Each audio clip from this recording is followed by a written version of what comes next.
लोकसभा लढे, एकदा खासदार व्हायचे.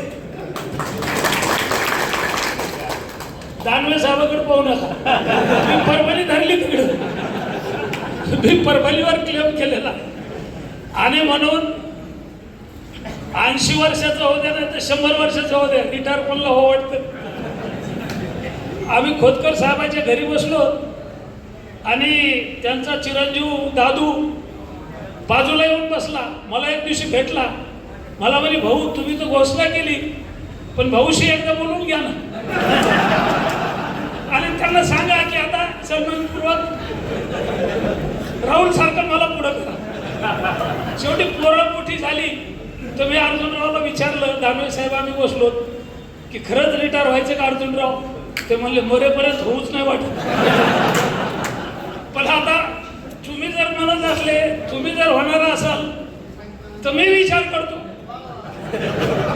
मी म्हणलं आता होतं म्हणा, निवडणुका पाहू.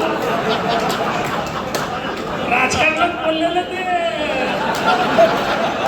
प्रकाशदादा सोळंकीने घोषणा केली होती. अरे प्रकाशदादा सोळंकी 80 वर्षाचे आहेत. त्यांनी सांगितलं की मी आता निवडणूक लढणार नाही, आमचा पुतण्या निवडणूक लढते. मग नंतर सांगितलं की लोकांचा आग्रह,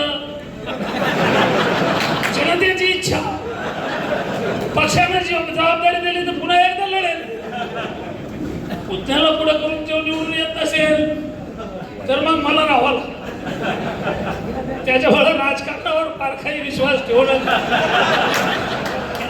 आता खोतकर साहेब म्हातारे झाले असं वाटतं का?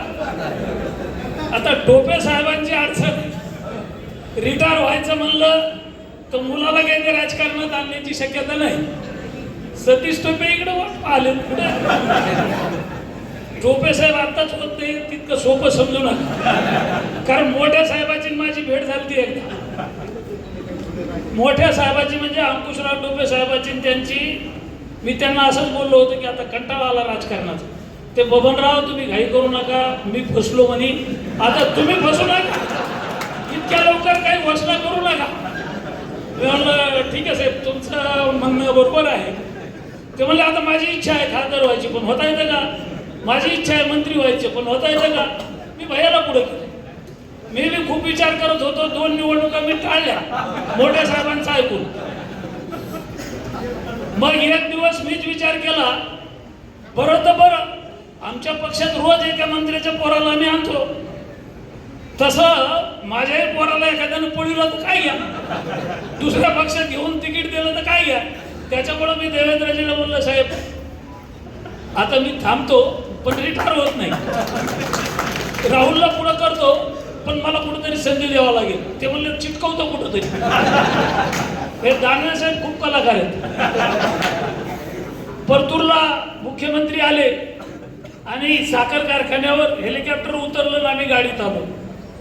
यांनी आठवण दिली की आता बबनरावनी घोषणा केली, त्यांना काही विधानसभा लढायची नाही, आता ते रिकामे झाले.